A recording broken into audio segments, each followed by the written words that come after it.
Bambi is one of Disney's most well-known animated features, and has been around for so long that it has become an icon of Walt Disney Animation Studios' early works. Most people's exposure to the film comes from their childhoods, and I suspect that most people who rewatch it as adults do it with their own children. Well, I don't have any children, and I've rewatched Bambi to reevaluate it from a more informed, critical angle.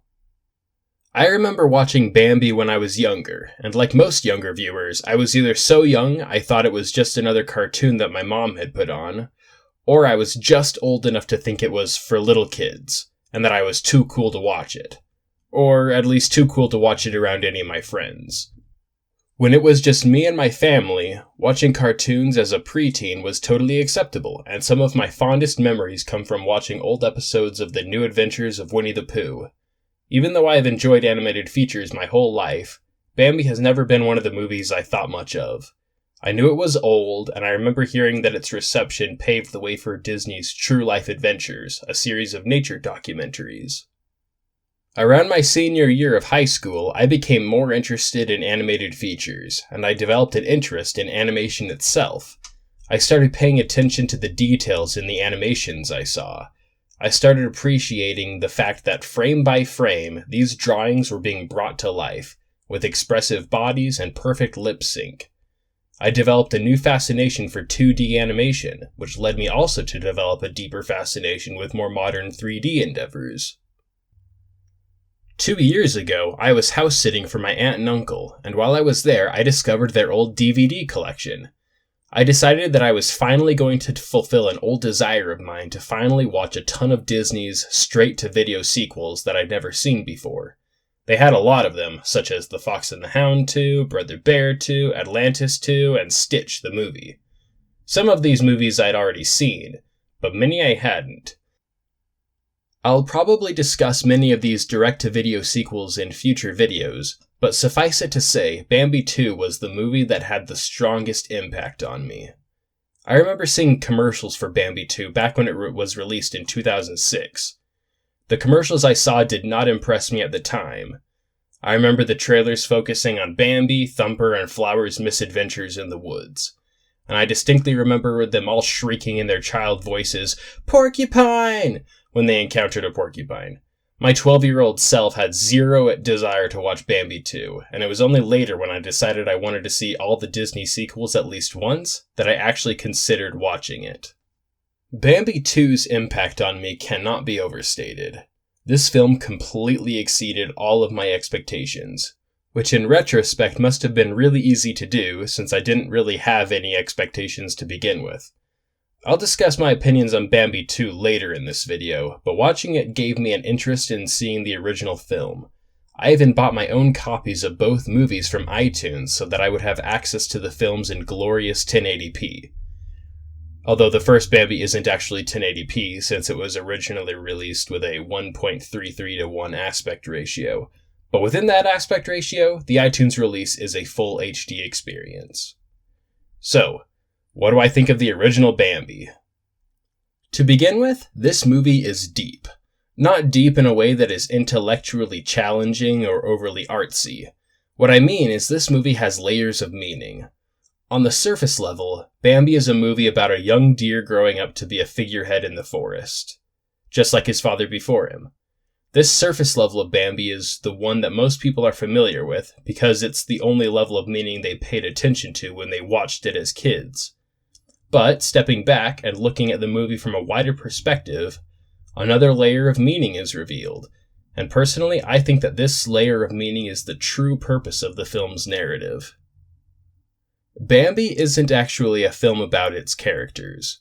Rather, Bambi is a movie about the American wilderness, its purity, its timelessness, and the tension that this wilderness has with man. Yes, the characters in the film are often front and center, and they are involved in many of the conflicts within the narrative.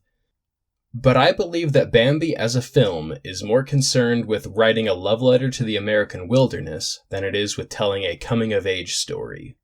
With this in mind, it is interesting to note that man is actually never seen in Bambi or its sequel. The only things shown about man are the effect he has on the forest. The films show his dogs, his bullets, his optics, his tent, his fire, but not once does the audience actually see a man on screen, which I think is an intentional artistic choice. By not showing any specific man, Bambi is, in effect, depicting every man. All of humankind is shown as being an immutable force that is constantly at odds with the natural order of the forest. All within the forest know of man, all within the forest fear man. Even the great prince himself, the most powerful character in both films, knows that he is no match for man, and that the only way to deal with man is to run from him. One of the most interesting aspects of both Bambi films is the complete lack of large predators. Basically, animals that would consider anything larger than a mouse to be prey are never shown, which means that the only real threat to the lives within the forest is man. His dogs, guns, and fire are the only things that pose any danger to this eternal forest. What does this all mean then?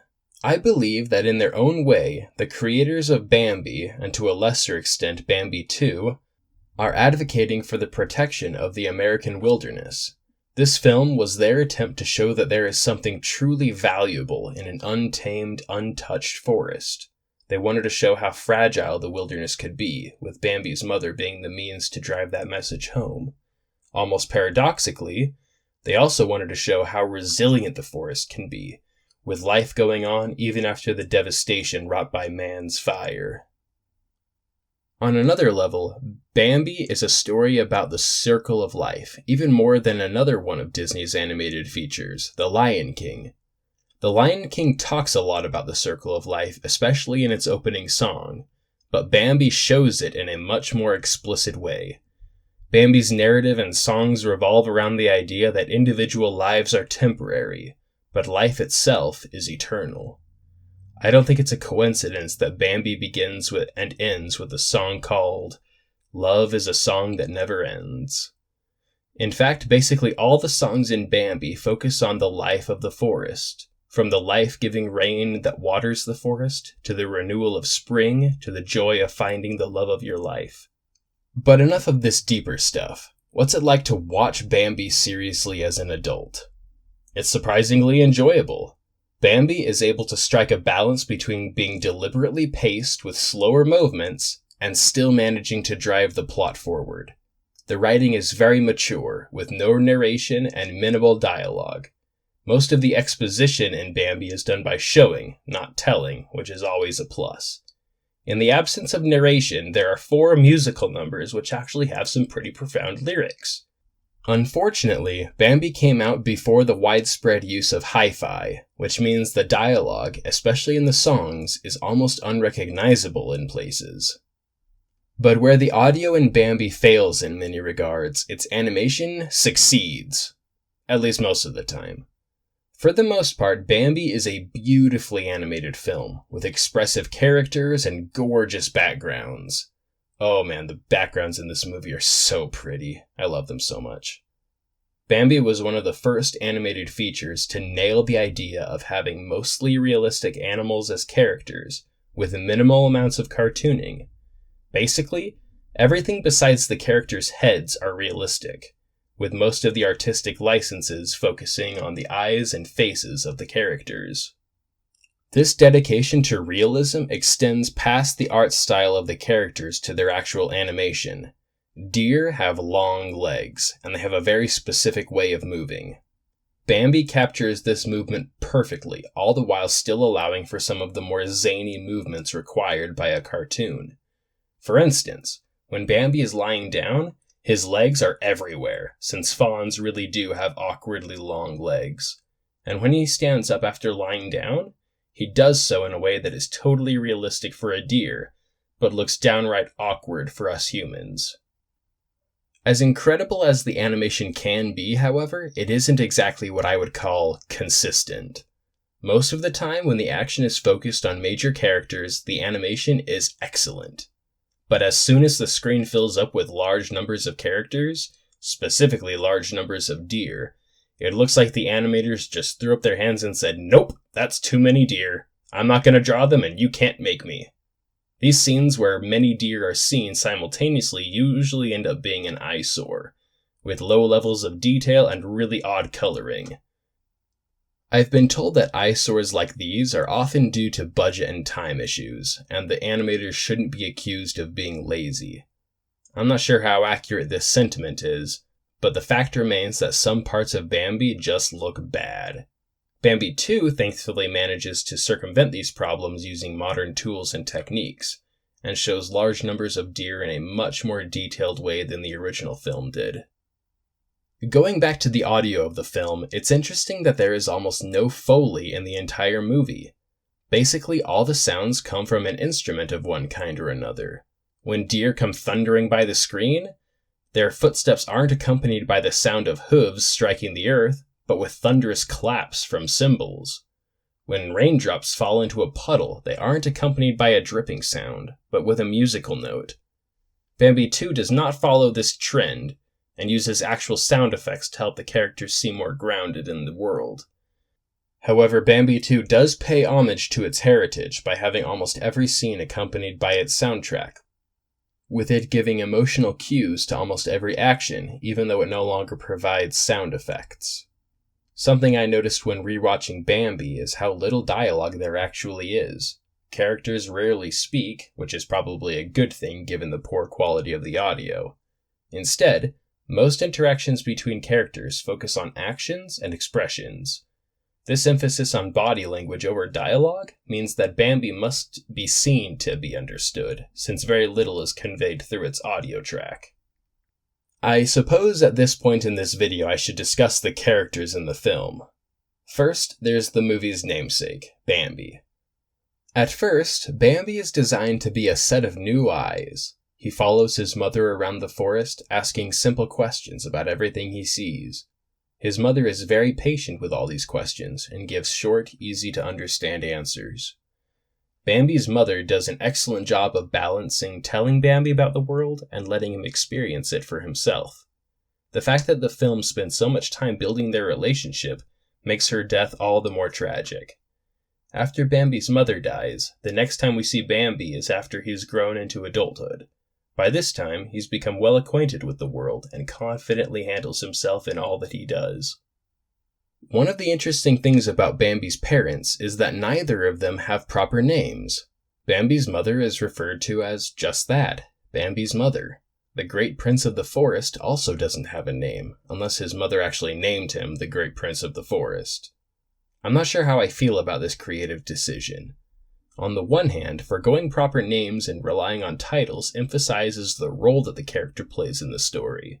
But on the other hand, the lore nut inside of me wants to know everyone's name, along with their backstories.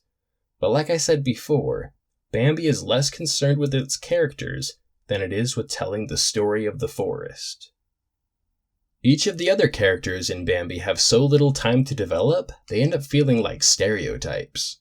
Feline, Thumper, and Flower's main story arcs come in the form of being friends when they were young, growing up, and finding mates as adults. At first glance, this might look like a missed opportunity. Character development can be one of the most satisfying parts of a story. But the story isn't actually about its characters so much as it is about life itself. In this regard, the lack of character development surrounding these secondary characters re-emphasizes the film's central themes about the circle of life. Perhaps the most interesting characters in the film are the ones who don't change at all during the duration of the narrative. Friend Owl and the Great Prince both remain unchanged throughout the movie, and I think this can be interpreted as them representing the unchanging aspects of nature. Friend Owl is presented as being an old character who never seems to get older.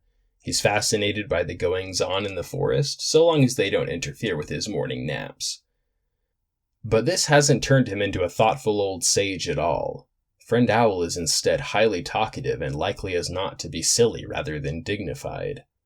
The Great Prince is described as being the oldest deer in the forest by far, and serves as its protector. He's the largest, most intimidating character in the entire film, and like Friend Owl, undergoes no changes over the course of the film. He's symbolic of unchanging nature, perhaps all the way into the last moment of the film. I'm not sure how to interpret the last scene of this film, where Bambi and the Great Prince are watching Feline present Bambi's children to the inhabitants of the forest.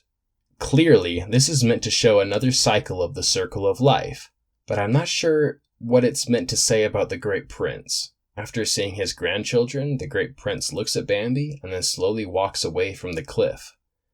An easy interpretation of this scene is to show how even someone as old as the Great Prince will eventually have to step down and let others continue the eternal course that nature follows. While this is likely the intended meaning, I find it unsatisfying. To me, it feels like this interpretation basically has the Great Prince saying, "Welp, I guess the world is ready to continue moving along. I guess I'll die now." In order to avoid this, it's important to re-emphasize the fact that this movie isn't about the characters.